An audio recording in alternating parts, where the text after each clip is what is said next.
Hey there, everybody. My name's Vampire Preacher, but I'm sure you probably already know that if you're here. I absolutely love the Pretzel Rocks music. These guys, they do good work. They do good work. So, today, we are going to be doing a fun unboxing. Today we've got the entire Captain Marvel Kree Sentry Build-A-Figure wave. Now, I know I'm pretty excited about this. I'm pretty excited about some of the figures that are within this wave. Honestly, I'm going to be honest with you. I know of the Kree Sentry, but it's not the reason why I got the whole wave. I got the whole wave because I really like Captain Marvel. Not just the new Carol Danvers version. Thank you very much for the host, Retro. But also the original versions, Mar-Vell, genis-vell. And they've got figures in here too. So, I'm really pumped about that. Now, I know that you're saying to yourselves, Vamp, where's your Marvel shirt? Why are you not wearing a Marvel shirt? You always wear a Marvel shirt. The answer is simple. Captain Marvel is in space. She's interplanetary. Pizza Planet, just said. Toys, planets. We get where we're going with this. It's fun, it's funny. Anyway, enough of me just talking and not getting into it. Let's get into this today. So, since I was mentioning how much I love the entirety of Captain Marvel, both genis-vell, Mar-Vell, and now Carol Danvers, let's start off with the protogender of them all. So, our first comic book figure for the day is genis-vell. Now, readers of the comics would know that genis-vell is the father of Mar-Vell, who was the original Captain Marvel before Carol Danvers. And he's got a second Marvel Legend. This is the first Marvel Legend of genis-vell that has had his name on it. The original was one of the ToyBiz MODOK series. He was a chase variant of the Mar-Vell figure. But, as per usual, we see that we've got the window pane in the front with our build-to-figure leg here. We've got, of course, genis-vell, and he has a space gun here. On the back, we, of course, have the little blurb with the art on the other side, and the remainder of the wave. So, using our special opening tool, let's dive on in and see what we've got.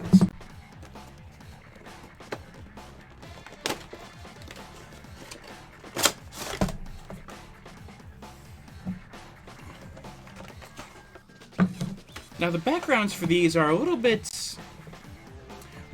dull compared to some of the others we've seen. It's just kind of a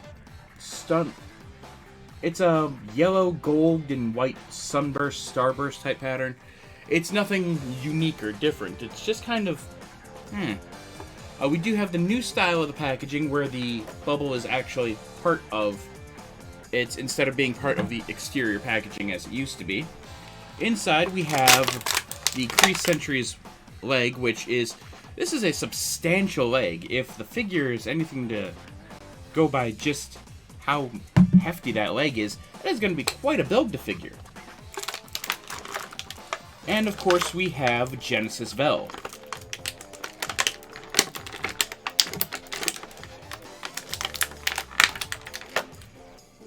Now there are additional to this series that I'm going to be the actual standard wave. There are two additional figures that are not included as part of the standard wave because they are retailer exclusive figures.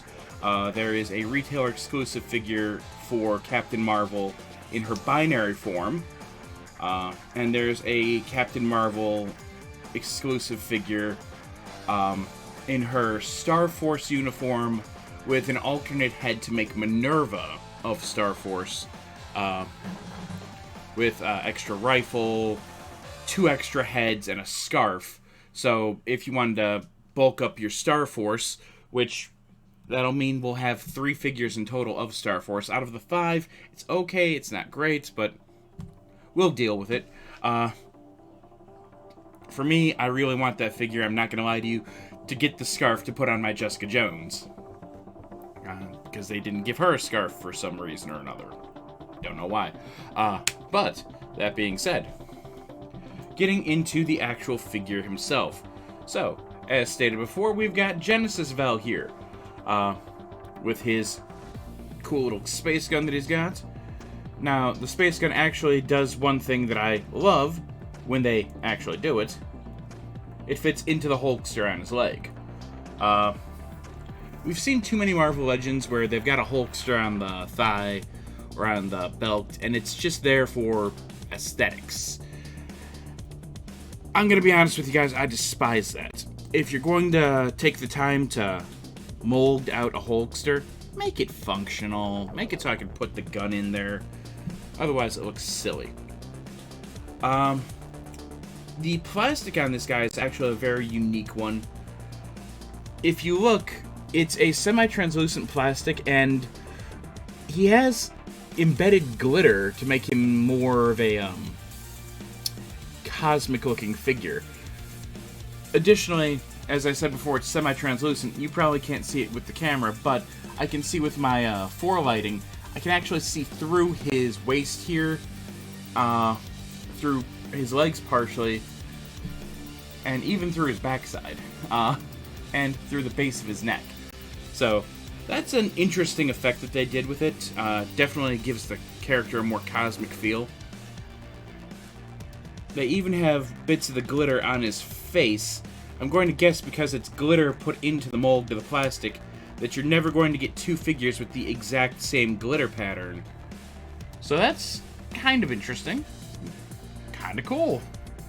The plastic reminds me very much of the cloak figure that they recently did, but the cloak figure didn't have all the bits of glitter in him. But, enough of me talking about the plastic and its quality. One thing I will note with the plastic and its quality, going back to exactly what I said I was moving on from, because it is this semi-translucent plastic, it makes me think of the X-Men First Class Iceman that they did, which means, collectors out there, if you're going to be handling this figure, be very careful. I don't know how many of you guys got your hands on the X-Men First Class Iceman. My apologies there. But that figure had a bad habit of the chest caving in because of the weakness and fragility of the plastic. So if this figure has any similar, and I really don't want to test it out to find out just how similar the structural integrity, there we are, I can talk today, I swear, of the plastic is on this, I really don't want to try that out for myself because he was a very tough figure to get. I would be very careful when handling it to make sure that you don't cave in your plastic, because that would be bad. Moving on to the articulation. For our neck articulation, genis-vell can actually look up incredibly well, to the point where a flying pose isn't out of the question for him. He can look down actually pretty decently well, even with the Centurion helmet on. That's actually fairly nice. As noted before, the plastic on his face is actually translucent like the rest of his body. I do love how much of a range of motion this head has. It's got a tremendous range of motion on it. That's really cool. This strap around his chest is there. It's just kind of there. It's there, it's comic accurate, but it doesn't really serve a purpose. It's just kind of a strap around his chest. It's just going to be loose whenever you've got it. It's just kind of going to hang there. For our shoulder articulation. That is greatly limited by our shoulder pads here. This is as high up as he can get. Let me tell you, genis-vell, that's not good for someone with rotator cuff surgery. You're only getting to about here. We need you to get to here, or better yet, we need you to be flexing, man. He does have the bicep cuts, of course, as seen here. And the double-jointed elbow. If we can get it to work. Unfortunately, that's as much as he's going to be able to flex, is just to right here. You're not getting any more out of him. You're not getting him to go full on. You're not getting a good flex out of him. You're just getting to possibly holding up his gun. It's alright, but I really wish they'd done a little bit more with that. We've seen other characters that have shoulder pads that have got better range of articulation than this.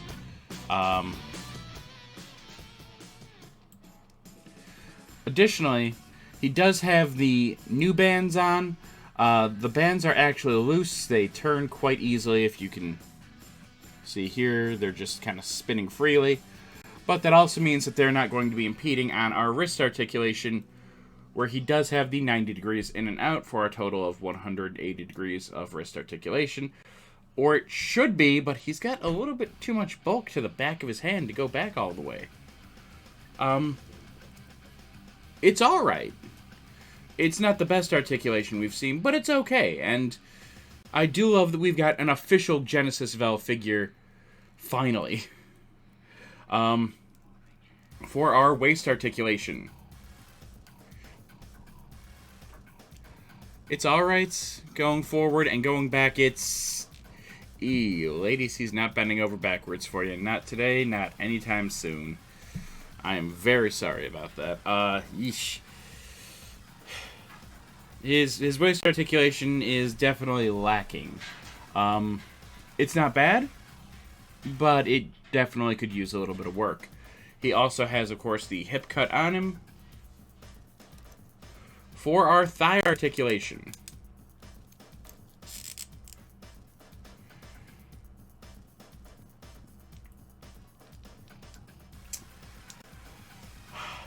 Our hips can go out only so far here, and it's not really doing any justice to the figure. He does have the hip cut as seen here. He does have, of course, the double jointed knees. They can go back a pretty decent degree, but not a wonderful degree here. You can get him into some dynamic poses, but not the most dynamic of poses. He does have a boot cut on him. Of course, he has the rocker articulation for the rocker ankles, which is a really nice thing to have. For going forward, he's got a decent range of motion going forward on his foot, and can actually go almost entirely on point. Again, making it so that you can get a decent flying pose out of him. Speaking of which, he does have a post point here on his back, so that if you wanted to put him with a flight stand, you could. He's not a bad figure, and as I said before, it is really nice to get a genis-vell that's not a... It's not a chase figure that's just a remold of Mar-Vell. I know that he's Mar-Vell's father, but... guys, we could do a little bit better than just having it be a remold with a different color of skin. So, all in all, it's an alright figure. If you're a fan of the Captain Marvel series, and have been for a long time, I'd recommend picking him up. Otherwise, he's okay. For our second figure that we're reviewing today, we have... they're calling him Yon-Rogg. For anyone that does not know, Yon-Rogg is the leader of Star Force, minor spoiler alert there, and is also known as Mar-Vell. It's Jude Law's character in the upcoming Captain Marvel movie. I'm a little bit disappointed that we didn't get an unmasked Jude Law head. We will probably get an unmasked Jude Law head with a 2-pack, much like we did with the unmasked version of Killmonger, where we got the unmasked Killmonger and the General Ross figure 2-pack. We're probably going to get an unmasked figure of him later on down the line for more money. Of course. From the window pane, we can see we once again have the Yon-Rogg. We're going to call him Mar-Vell for this review. Figure, the space gun there, and the body of the Kree Sentry. On the back, we have the blurb, the art, and the remainder of the wave.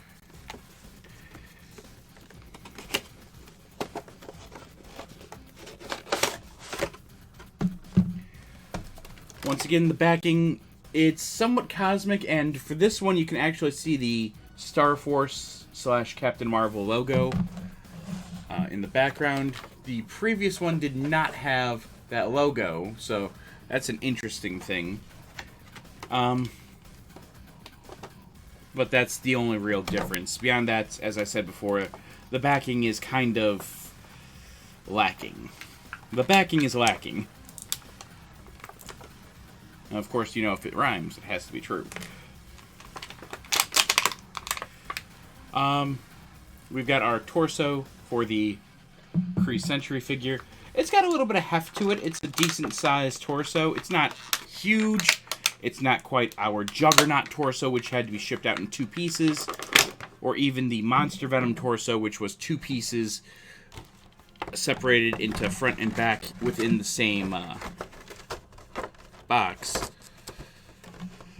But it's a decent size, and it looks to be, of course, 100% new mold.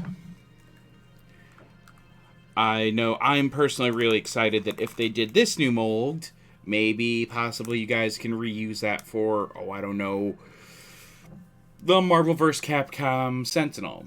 Just throwing that out there. Just throwing it out there. Maybe you can reuse some of the parts. Anyway, moving on to our figure. Here we have the movie version of Mar-Vell. He doesn't have anything really neat going on with the plastic to him. He's kind of there, and honestly, from the lower half, the jaw, the lower half, the face, I don't really see the Jude Law likeness here, but I guess it's there. I mean, it's definitely much better than they used to do with the likenesses, but it's, I'm not going to say it's 100% Jude Law. Anyway, let's get into the articulation for this guy. One note I'm going to make before getting into his articulation is he does have the really cool space gun, as mentioned before, but unlike his own Pops, he does not have a Hulkster. So, it means that no matter what, you're going to have him holding this phaser-looking weapon. I mean, it's nice that it's a new mold. I'm very happy about that. But it's just a phaser-looking weapon. So, for the articulation for Mar-Vell, Yon-Rogg. For our downward neck articulation, he actually has a decent degree of downward neck articulation. And moving up, he's not going to quite get a flight pose, but he can look up with some hope.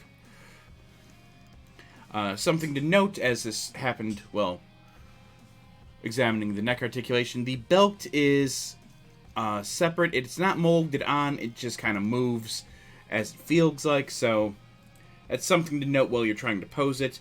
And it looks like it is not a piece that can come off, so definitely be careful while you're using it.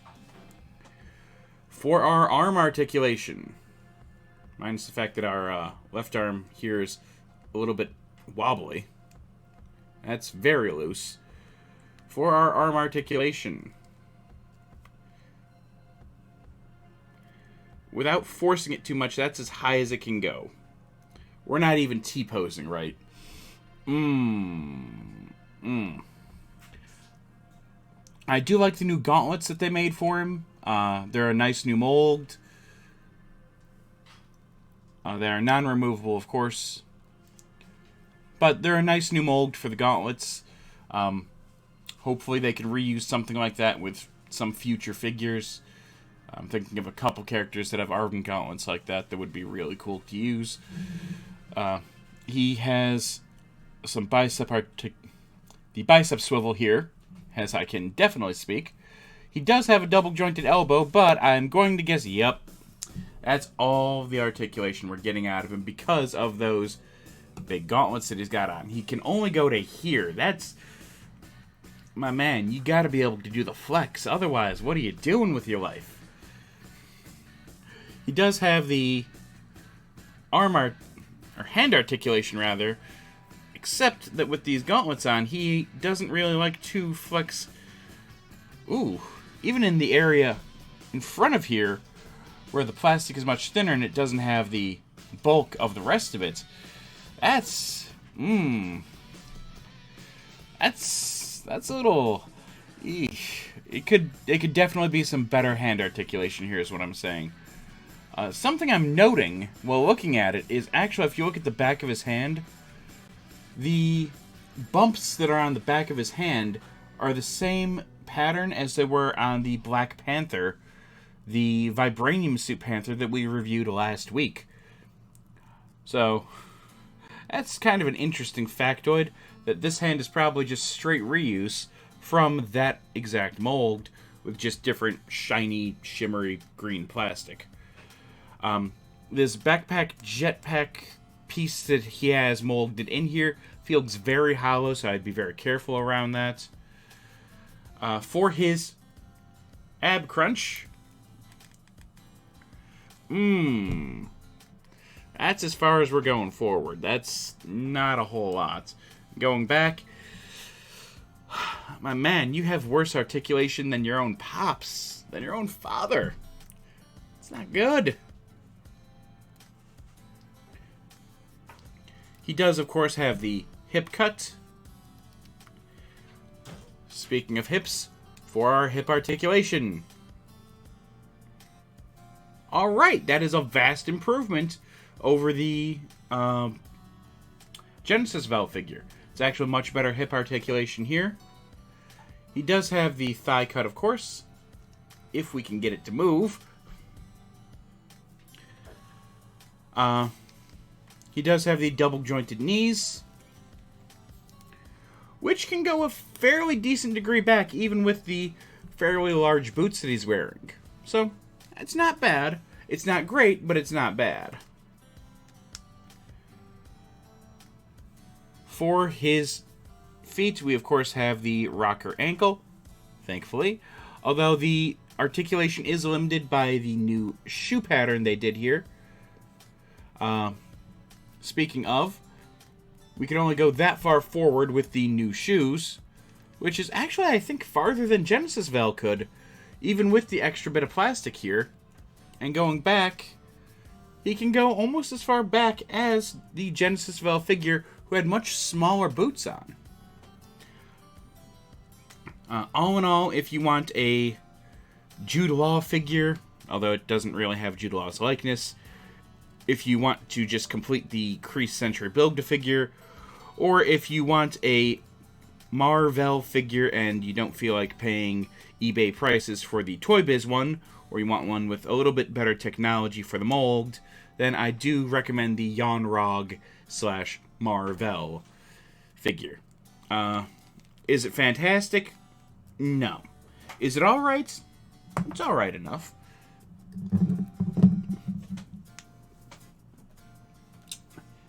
Now, we have 4 more movie figures and 1 more comic book figure. So, I think we're going to go first. I think we're going to go with this one first. So, we've been talking about the movie, and it only seems appropriate that if we went with genis-vell then Marvel, then we'd go with the newest Captain Marvel, Carol Danvers. Now, this version of Carol Danvers Captain Marvel has the Kree Sentry arm, Captain Marvel in her bomber jacket, and her cat, Goose. Her cat, Goose. Minor spoilers for a movie that still isn't even out yet, but if you've read the comics, you already know. So, we've got the window pane on the front, we've got the blurb on the back, along with some art done here. It's, of course, not an actual real-life picture of Brie Larson, even though that would be the easier way to go. They just went with doing art of her and the remainder of the wave here.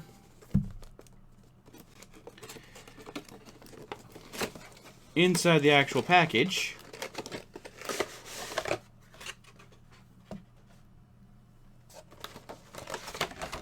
we again have the same background, but it does have very faintly the Captain Marvel starburst there in the middle.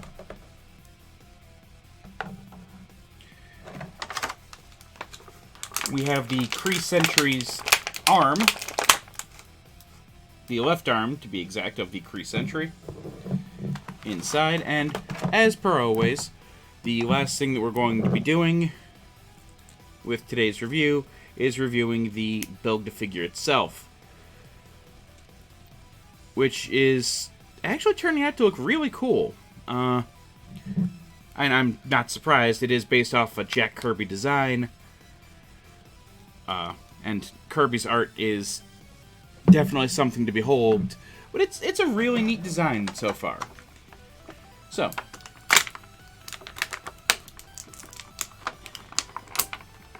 for the Carol Danvers figure herself. Once we've got her out of the packaging, you'll note that Goose is still in her hands, and will stay in her hands. He is rubber banded in to her hands. Now, for anyone that's always really dreamt of having a 1/12 scale cat to put with your Marvel Legends because, I don't know, you really wanted a 1/12 scale cat, or like me, you're trying to do a scene in an alleyway for taking photographs, then here's your opportunity to have a 1/12 scale cat. Goose is non-articulated. It's just a cute orange kitty. So, there you go. Cute little kitty cat.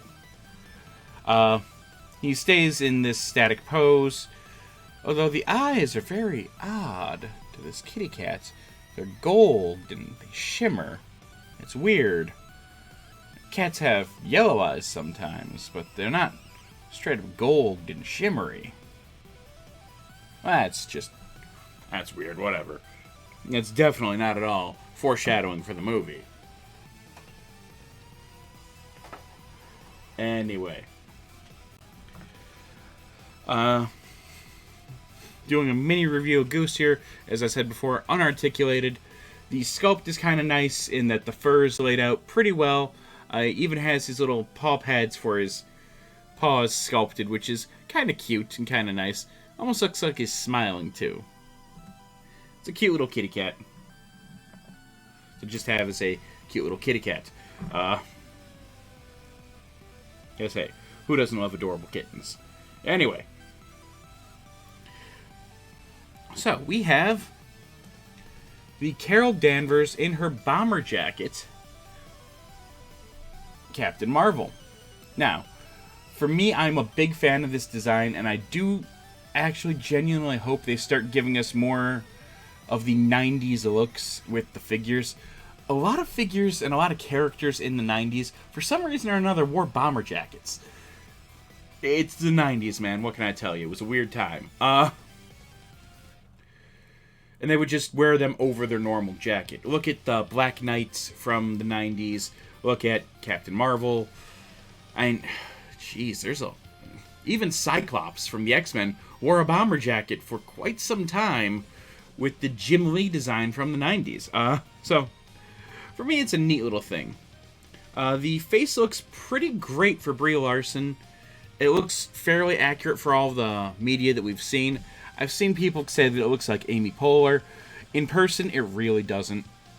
It's bad pictures. As per usual with these figures, you get pictures and it doesn't look the same online as it does in person. Online, oh, the head looks so big. It's not. Online, oh, that looks like Amy Poehler from Parks and Rec. It doesn't. It doesn't, but whatever. Weird flex, but okay. So, for the articulation of our figure here, she can look down actually really well. As for her upward articulation, I'm not quite getting her into a flying pose with this figure, but to be fair, this figure wouldn't be getting a flying pose anyway to begin with. For our arm articulation, because of the jacket arms, she can only get her arms up this high. Any higher, and it really feels like it's straining, like I could break the arms out of their sockets, and I'm not willing to do that today. Once again, because it's a female figure, Hasbro. Look at me. Look at me, Hasbro. This is your main character in a movie put out by Marvel. One of 3 for this year. It's going to be a pretty big movie. It's the last one before Endgame. Fix your figures. Give your females bicep articulation. Give them double jointed elbows. Because this figure does not have any bicep articulation. And it, of course, only has a single jointed elbow. Meaning, that's it. I don't even know if with today's big game, she can declare a touchdown. She barely can. She can barely declare a touchdown. I don't know what to tell you. Hasbro, you guys need to do better than this for a main character for a film. You have to.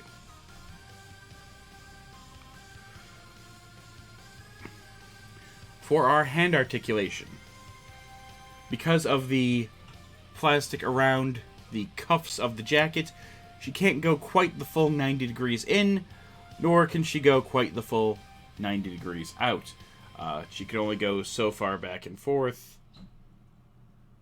without going the full range. Again, that's a little bit disappointing. She once again does not have an ab crunch, but only has an ab swivel, which can go side to side ever so slightly. Can only go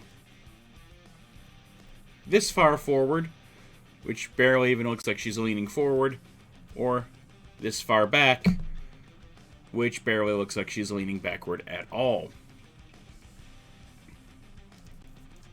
She looks as though she has a hip. She does not. I am mistaken. I thought that she at least had a hip cut. She doesn't.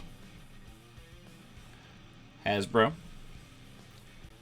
on your main character, you have 2, 4, 6 less points of articulation. I'm sorry, 8 less points of articulation than you do with a comic book figure in the same wave. Main character of the movie, 8 less points of articulation than a comic book character. I'm disappointed in you, Hasbro. For our hip articulation, I'm slightly happier with you now, Hasbro. She can actually get her legs fairly wide to get some decent dynamic poses going. She also, of course, has a thigh cut and the double jointed knees, which can actually go almost all the way back. I'm thankful for that, at least. She, of course, has the rocker ankles, which actually have a greater degree of movement than the previous 2 figures seen.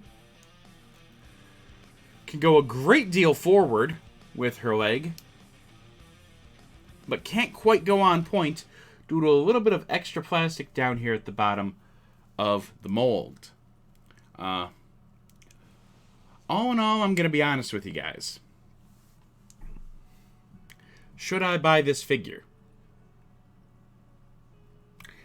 If you can find the arm of the Kree Sentry for less money than the figure, buy the arm. Buy the arm. If you want Goose that bad, buy Goose. In the meantime, in between time, Carol has 4 figures for this wave. 4 in total if you include the 2 exclusives. This one might not be the one to get. Especially since this wave also has this version of Carol Danvers, Captain Marvel, who comes with 2 extra hands, an extra unmasked head, and a masked head, plus 2 closed fists, in addition to the 2 open hands, which are actually even different than the open hands that we've got on the previous figure. Now, this figure does not come with a build-to-figure piece. Well, Vamp, why'd you get it then? You don't buy figures without build-to-figure pieces unless they're really special. Well, I'm going to be honest with you guys. I never got the previous Captain Marvel figure that they put out with the King Thor / Odin Build-A-Figure wave. I elected to get the Scarlet Witch instead, who I've gotten a second figure of since, because they've put out multiple figures of the Scarlet Witch. But not of Captain Marvel until just now. We, of course, have that Starburst on the back here.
Alright, there we go. Now we're back.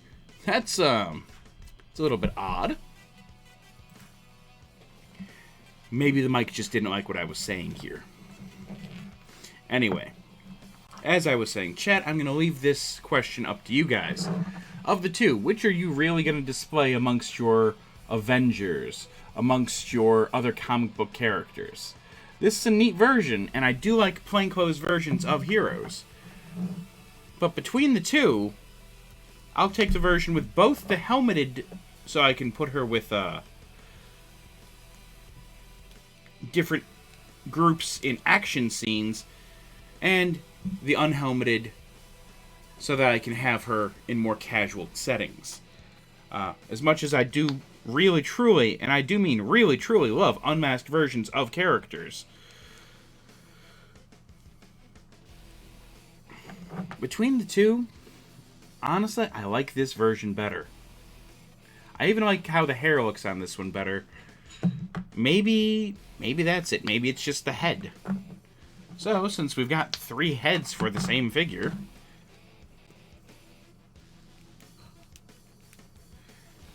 okay, it might just be the head. I might not like this head.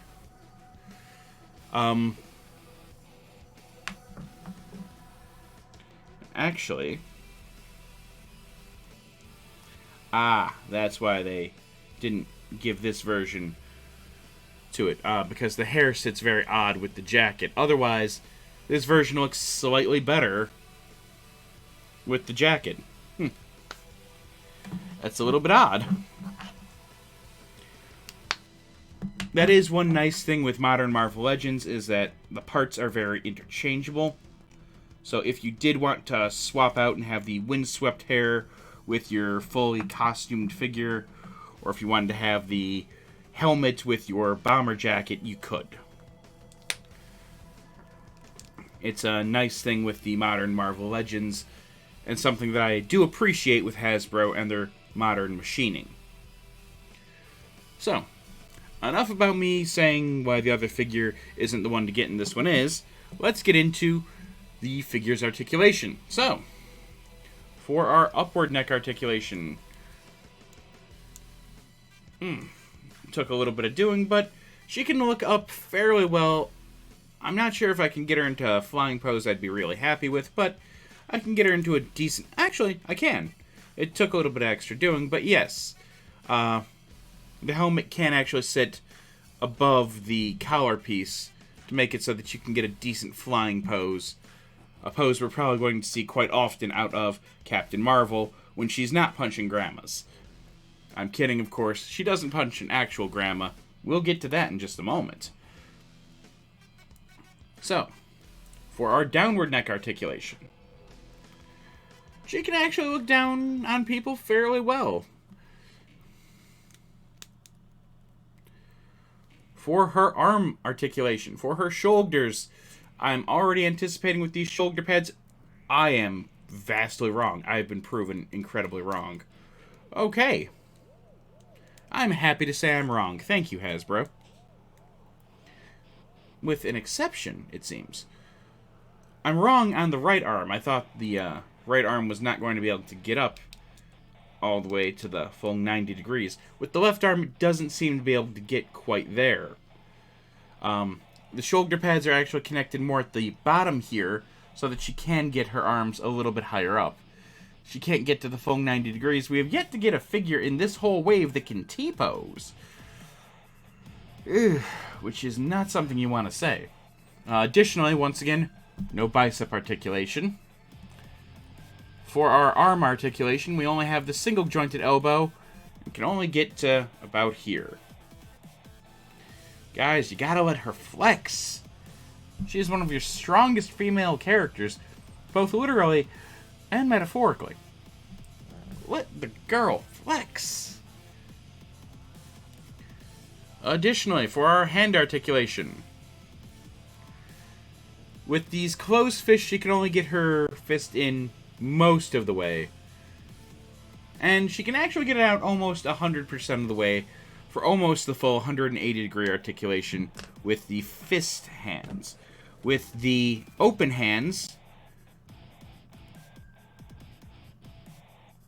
it's actually a little bit harder to pose with the open hands in or out. Now again, getting into the difference between the two figures. For the hands themselves, our bomber jacketed figure only comes with one set. It's an open hand, but all the fingers are together and they have a slight curve. For our unmasked, or our masked rather, non-jacketed version, the hand is straight, but the fingers are actually spread out. Now, we're going to hope and pray and dream here. And yes, it is exactly as I hoped. You can swap out the hands of the other figure with this one for a more natural open hand, depending on the needs for the figure. And actually, I think that almost looks better with this figure than it does with this figure. I will give it that. It gives customization options having both of the figures. If you want to do certain poses with them, it's definitely helpful to have both, because you'll have 3 different heads and 3 different sets of hands. And 1 bomber jacket. We also have the waist articulation, which is, again, just a waist swivel instead of an ab crunch. where our articulation is very limited. It seems to be pretty much the same mold once you get past the arms and the heads. No waist articulation here. The legs have, pretty much the exact same articulation with the thigh cut, the double jointed knees, and the rocker ankles all being the exact same. Yeah, it's just straight mold reuse for everything that isn't the arms and the heads and the hands.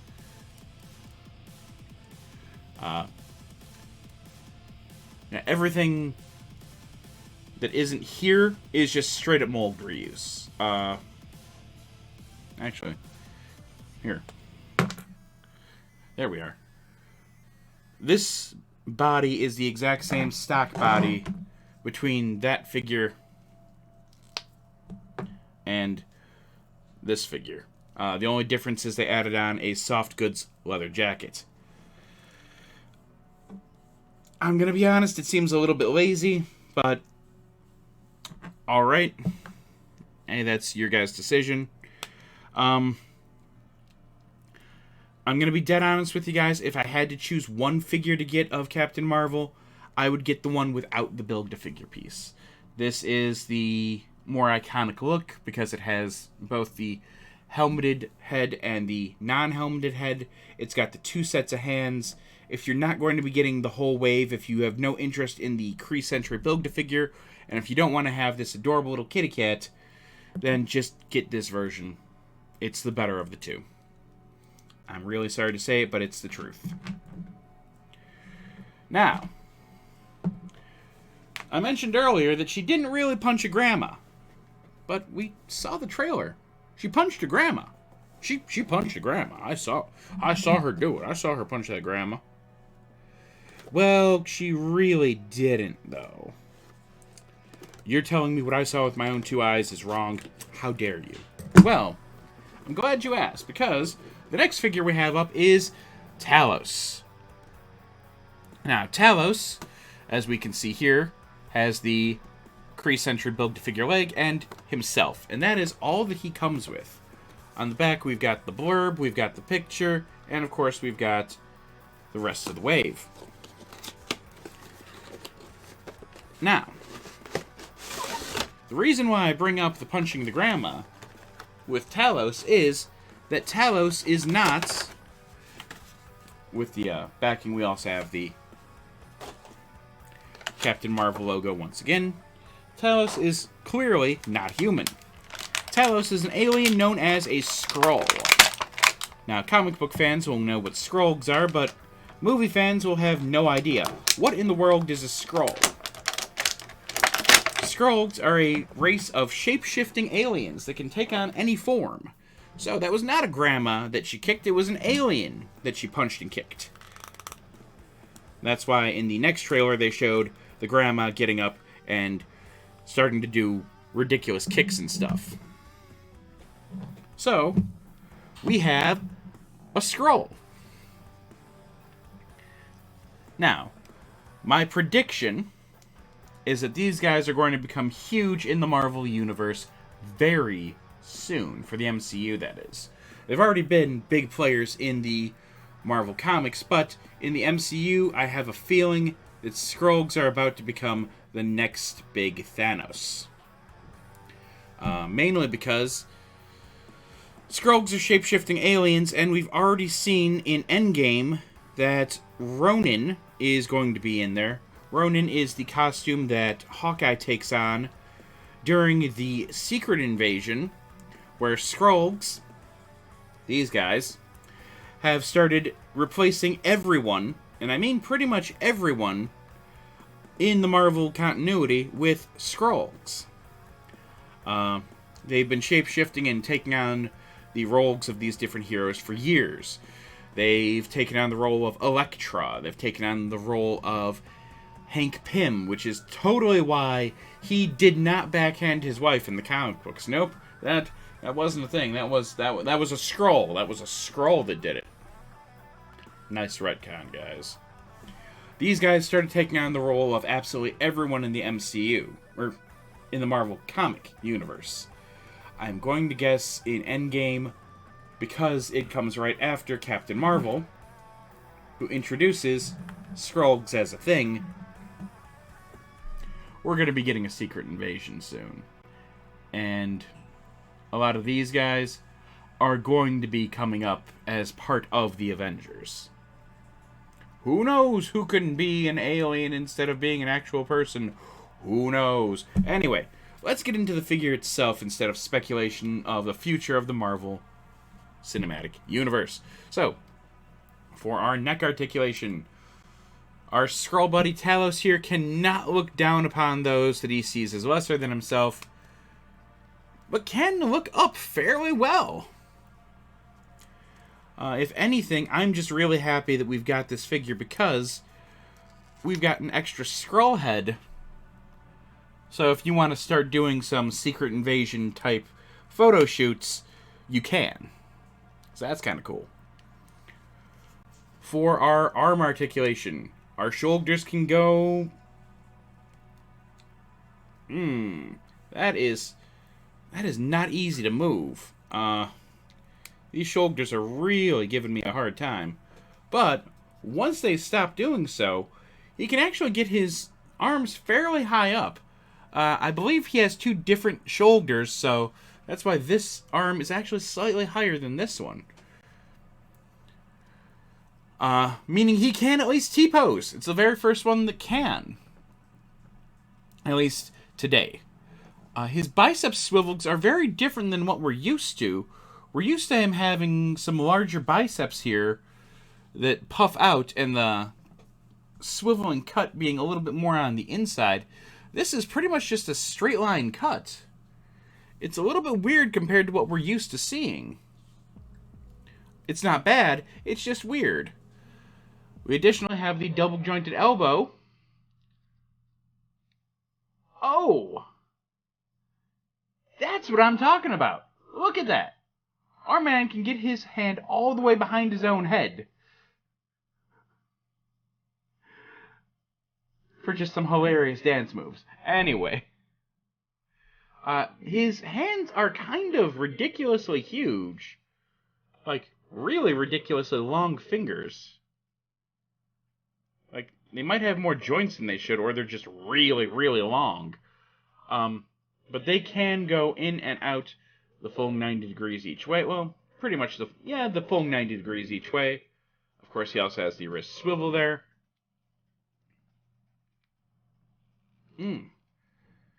I am not liking how tough it is to do that shoulder articulation, though. It feels like it's going to snap just trying to move his arms up and down, which is not a good thing. That's not something you want with your figure.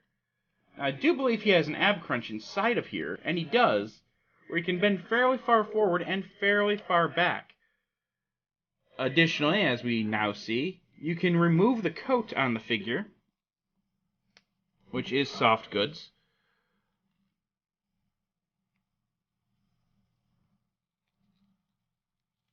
And let's see what we've got underneath here.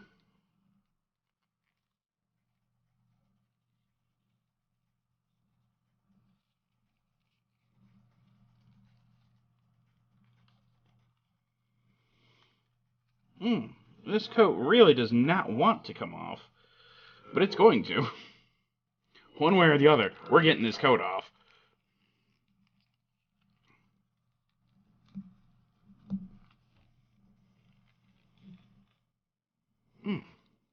Not that it's making it easy on us to do so.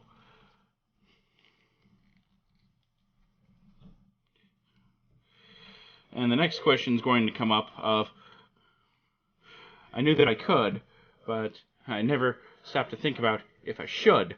Now that's a little bit interesting.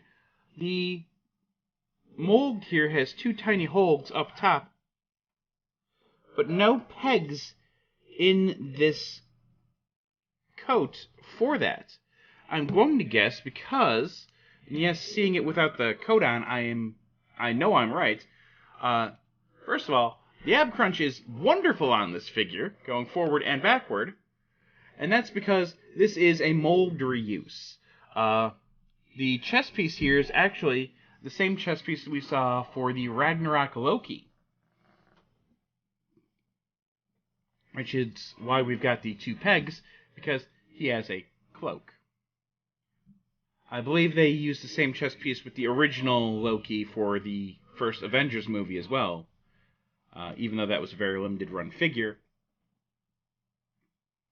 So, yes, that explains why we've got such great ab crunch, and why we've got the 2 extra pegs is because our torso is a mold reuse.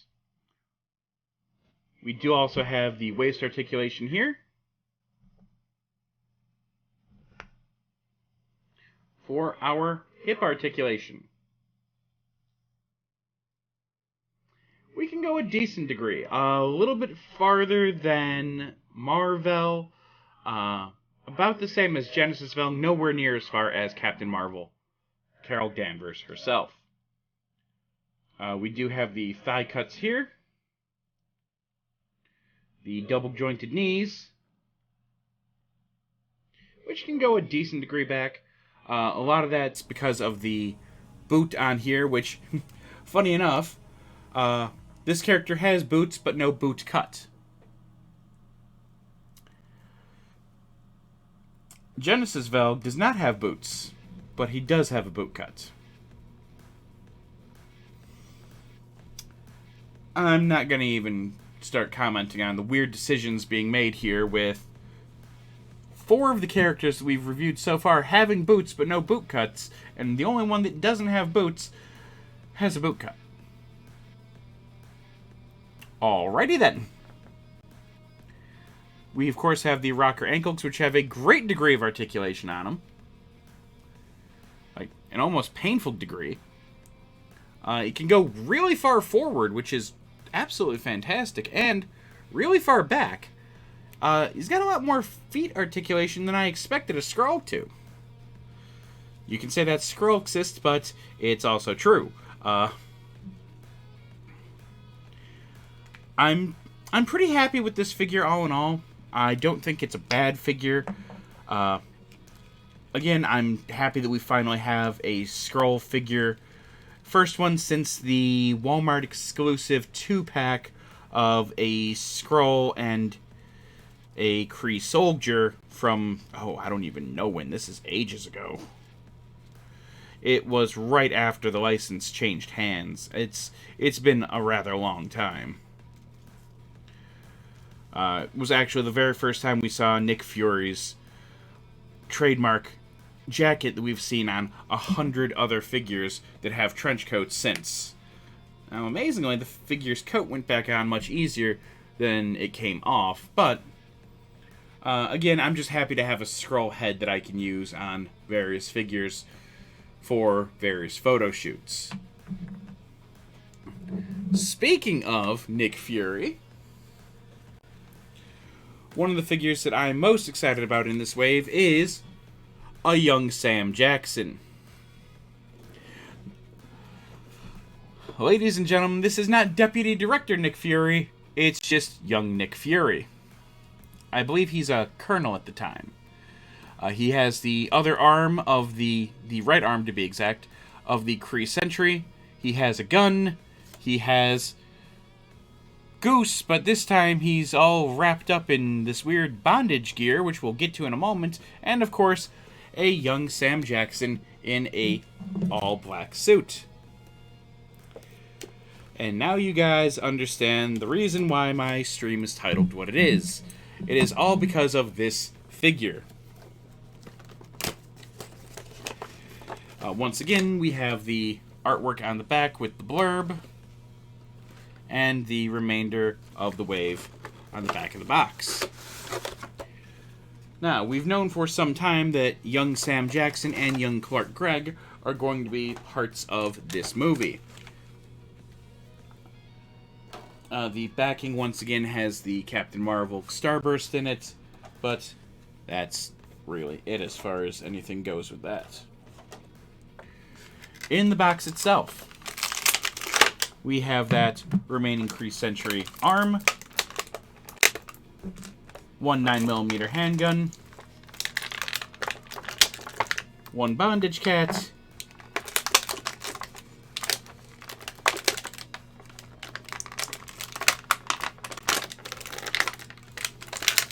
And the one who is already the rarest figure of the wave, the hardest to find and the most expensive, young Samuel L. Jackson. Now, why would this figure be the hardest to find in a Captain Marvel wave? It's Sam Jackson with hair in an all-black suit.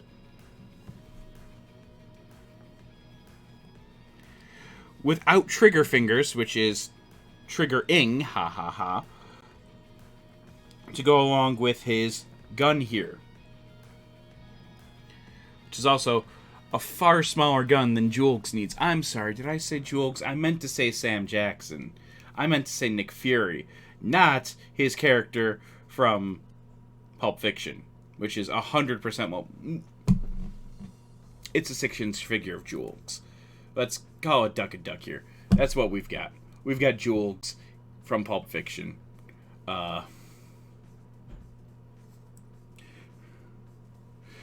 Additionally, another fun thing with this figure, before we get into reviewing this figure, we do have Goose.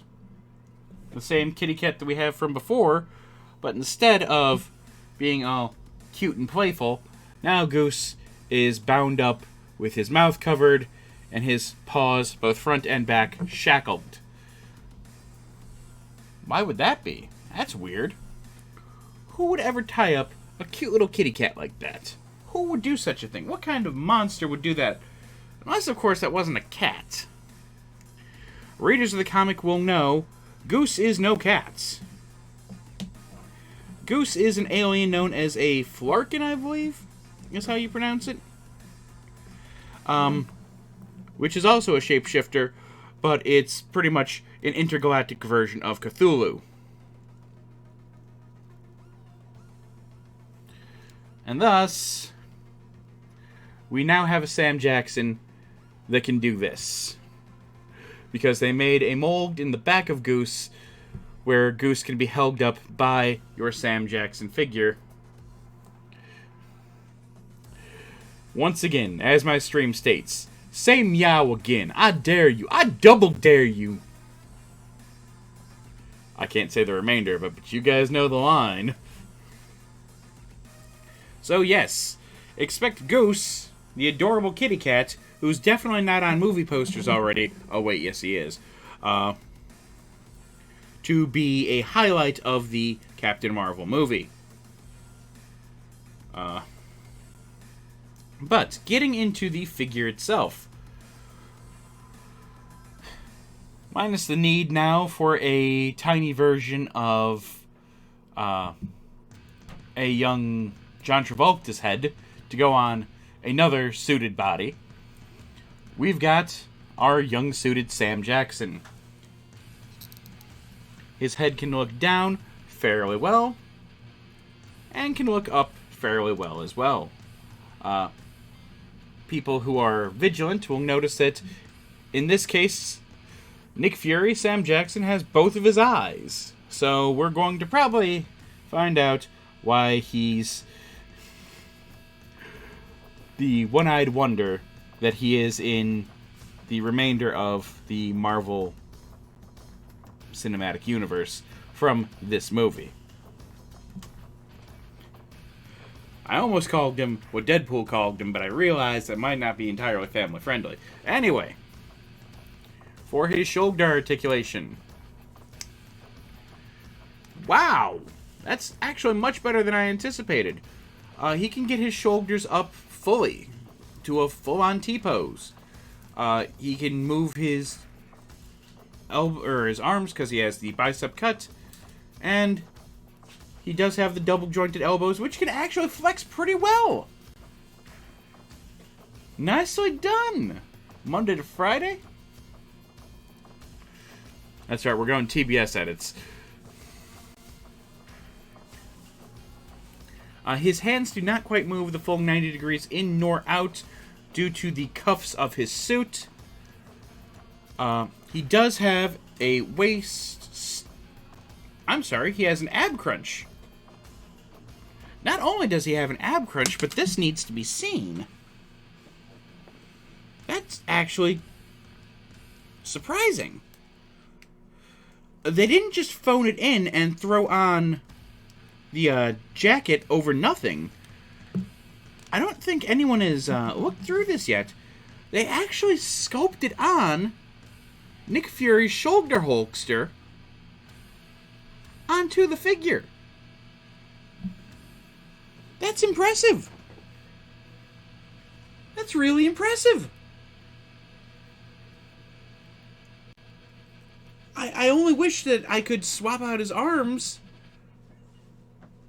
with a set of white-sleeved arms like the ones on the Ulysses Claw figure to make it so that he's not wearing the jacket and you can really see this Hulkster shine without these arms looking just weird. That is really nice. That is a great detail.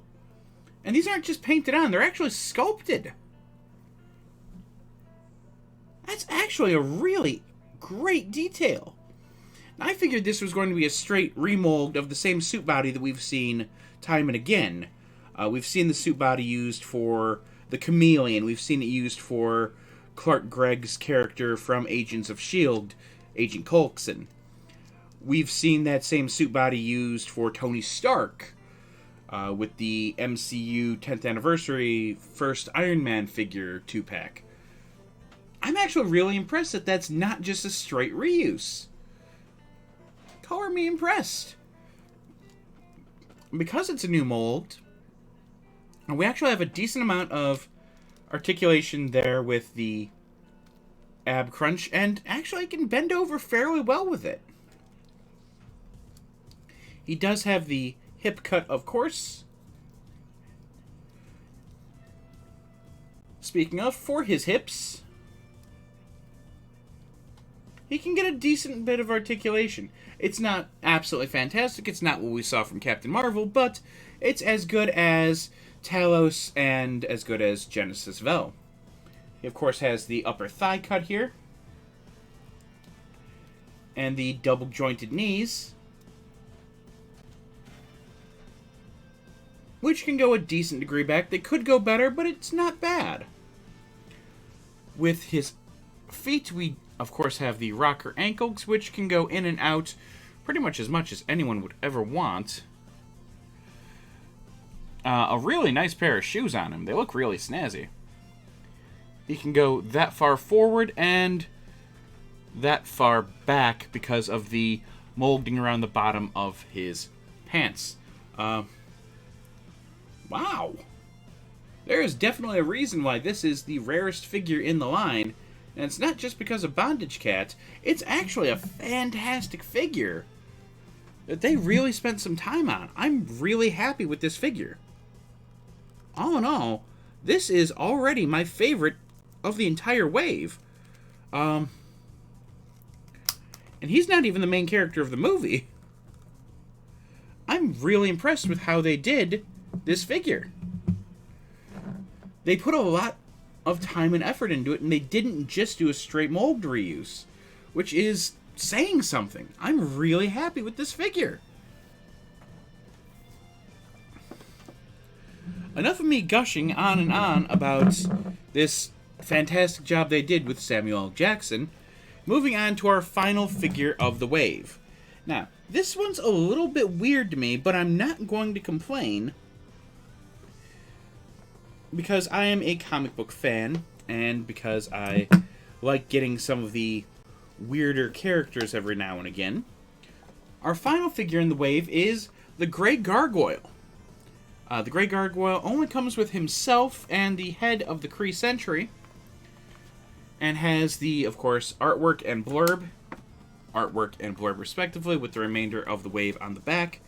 Now, the reason why this is a little bit weird to me is I don't really associate the Grey Gargoyle with Captain Marvel. I more so associate Grey Gargoyle with Spider-Man, as Grey Gargoyle was even a character in the Spider-Man animated series. Now, again, a little detail. The back of this does not have the sunburst for Captain Marvel.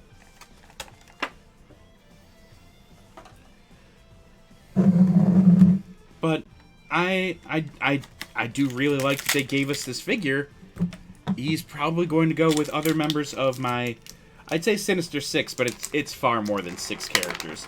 He's going to go with my Spider-Man Rogues Gallery long before he ever goes near Captain Marvel. He just doesn't... When I think of Captain Marvel, I do not think of Grey Gargoyle. I'll be honest with you guys.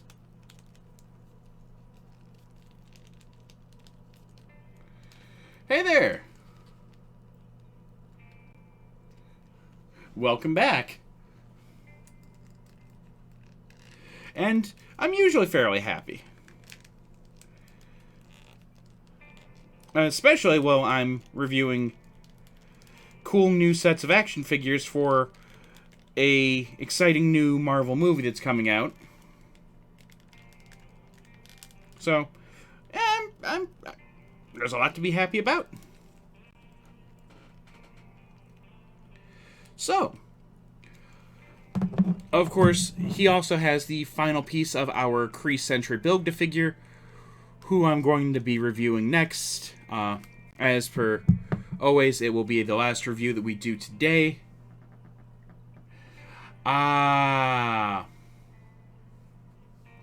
Yes.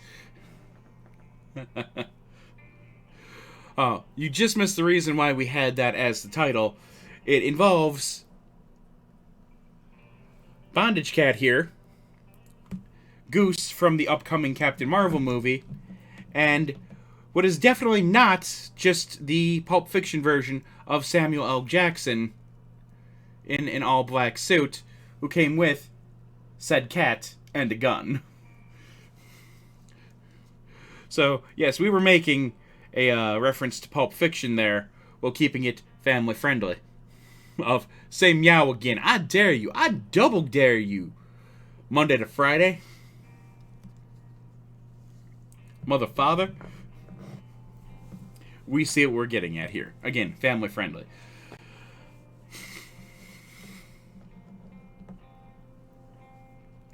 Ooh, that's all kinds of fun.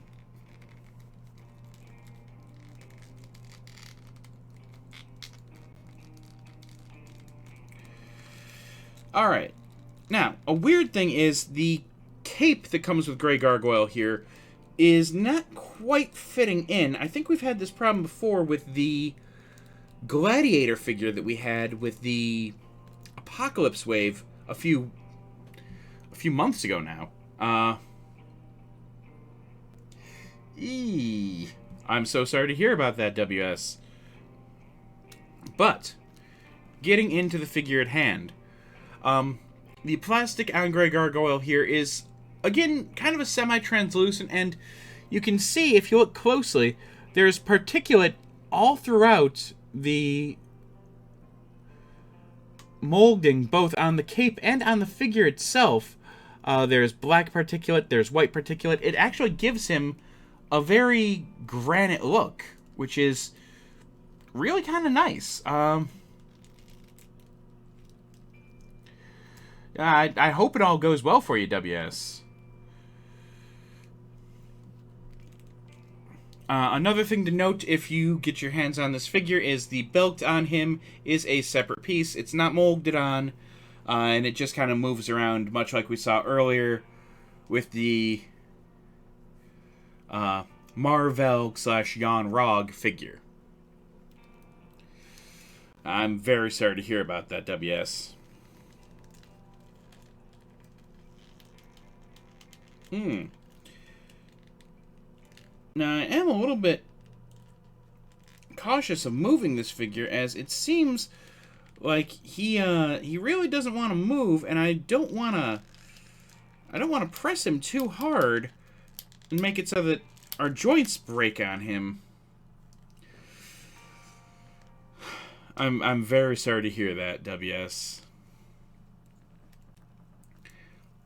For our neck articulation, our Grey Gargoyle figure here, the good doctor can actually look up really well. And can look down just as well. That's fairly impressive. For our shoulder articulation, it seems as though he can probably get to 90 degrees, but I don't really want to force this left arm here, as like I said before, these figures were not easy to find. His right arm, though, does get up to the 90 degrees. It does have a bicep cut and a double-jointed elbow. But he can only flex to about here. He can't get that full flex going like we want him to. But that's alright. Honestly, I'd probably have him more so using this hand over here to kind of reach at someone, because the Grey Gargoyle's whole thing is that he can turn people to stone. Like a gargoyle. You get it? You get it? You get it. So yeah, more likely than not, he's just going to be reaching at Spider-Man with this hand to try and make him into stone. For our hand articulation, you can actually get almost the full 90 degrees each way. It's not quite the full 180 that we're looking at, or that we're looking for, but it's not bad. He, of course, has a ab crunch here, where we can get him to go forward actually quite some bit. It's not quite as far as we got the Skrull to go, but it's probably the second or third best we've seen today. Going backwards, the cape impedes a little bit, and he's not going to quite bend over backwards for you ladies, but he can go a decent degree. He, of course, has the waist cut here. For our hip articulation, he can go about as far as Captain Marvel. Oh, Carol Danvers Captain Marvel, that is. Which is fairly decent. He does have the thigh cuts. I'm just trying to be really careful because the plastic doesn't seem to be very structurally sound. He does have the thigh cut, of course, and the double jointed knees, which can actually go back really far. He is just a little bit too swole in the calf to make it go all the way back, but he can still go back a decent degree. Speaking of weird articulation cuts, he does have a boot cut.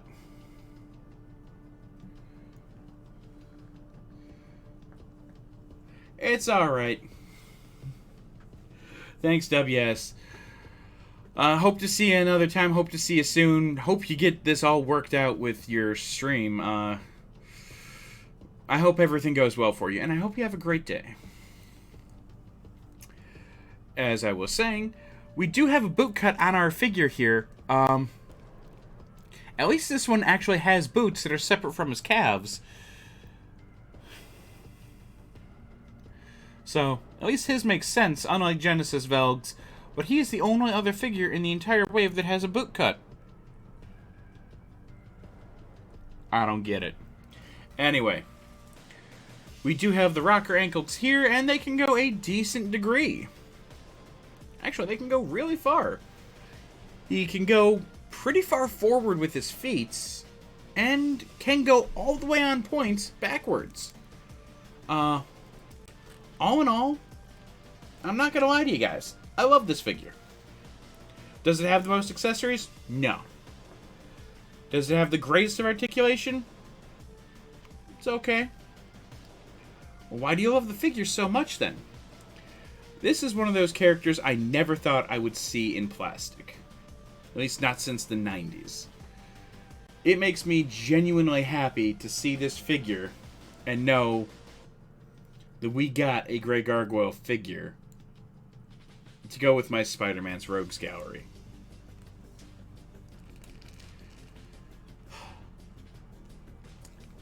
This is a fairly neat figure to have. If you guys are big Spider-Man fans, I definitely recommend Grey Gargoyle. Again, I don't think of Grey Gargoyle when I think of Captain Marvel. I'm sorry. If there's a comic book where he was a major villain, I do not remember it. I will be honest, I don't remember him being a major villain against Captain Marvel, be it Marvel, genis-vell, or Carol Danvers at any point. But he's definitely going with my Spider-Man's Rogues Gallery. And he makes me rather happy with that. All of this, of course, takes us to our final review of the day. And our final review is, of course, of the Build-A-Figure. In this case, it is of the Kree Sentry Build-A-Figure.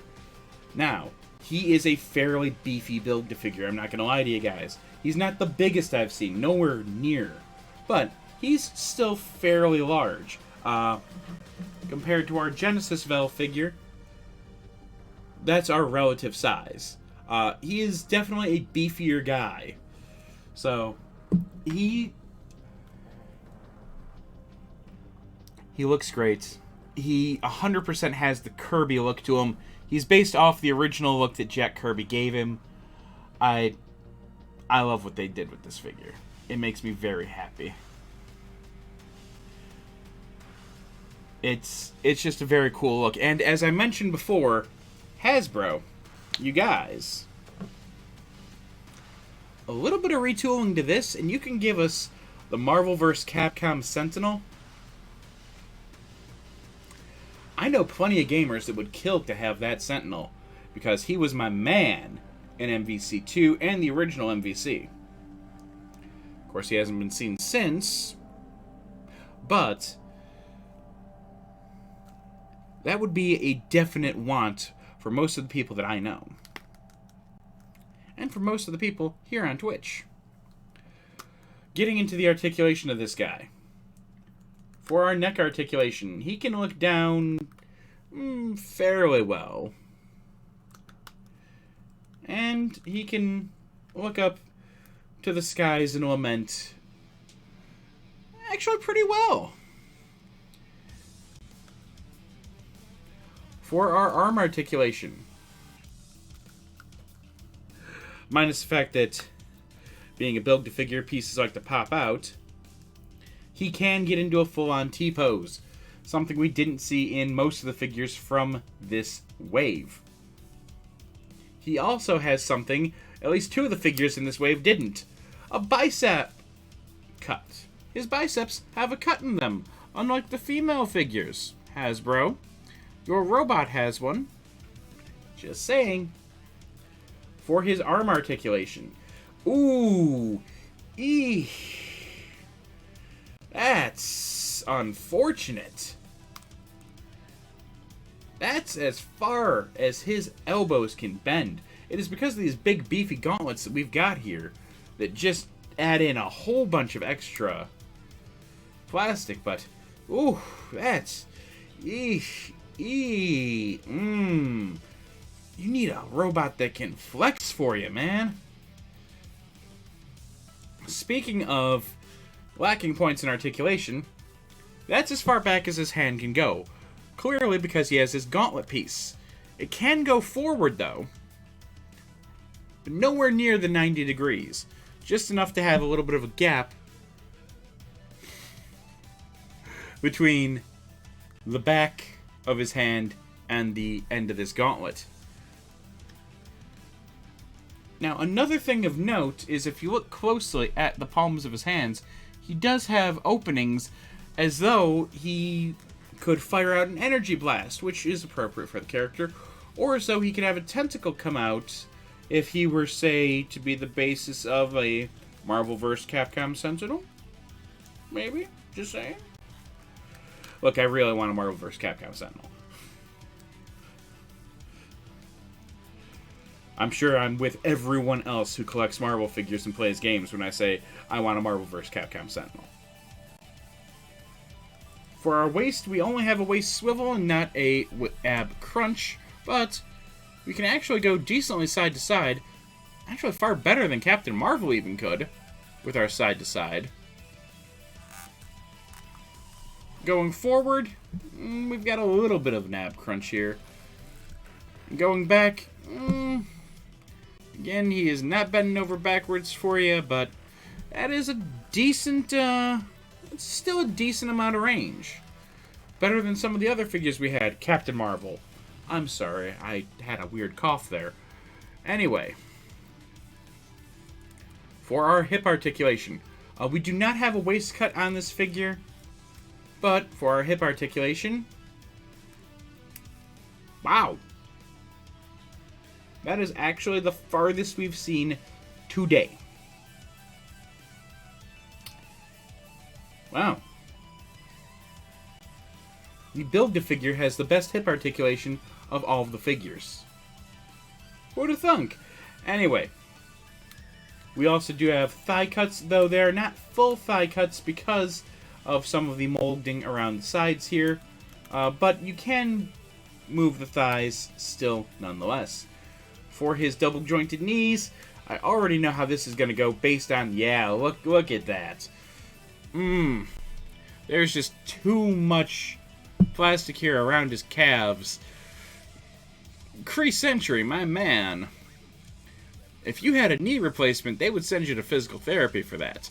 You need to be able to bend that knee more, but you're a robot, so I guess that's appropriate that you can only go that far back. And a chunky 60s style robot at that. We do not have a boot cut on this figure. Do we have rocker ankles? We've got some movement side to side in these ankles, but it's not a lot. Speaking of, we've only got that much forward movement, but our backward movement is actually great. All in all, it's a pretty sweet Build-A-Figure. Even if you're not that familiar with the Kree Sentry, as I will admit, I'm not that familiar with the Kree Sentry. I know who the Kree are. For example, see...